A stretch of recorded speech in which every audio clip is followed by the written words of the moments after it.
கருணை பொங்கும் கற்பக நிதியே காலம் எல்லாம் ஆளும் கதியே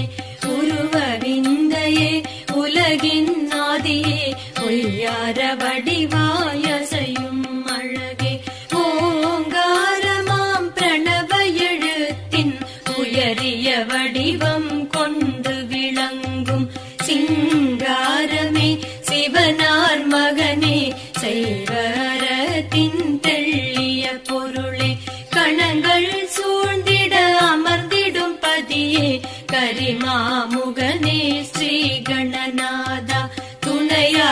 என்றும் எம்மை எங்கும் சூழ்ந்து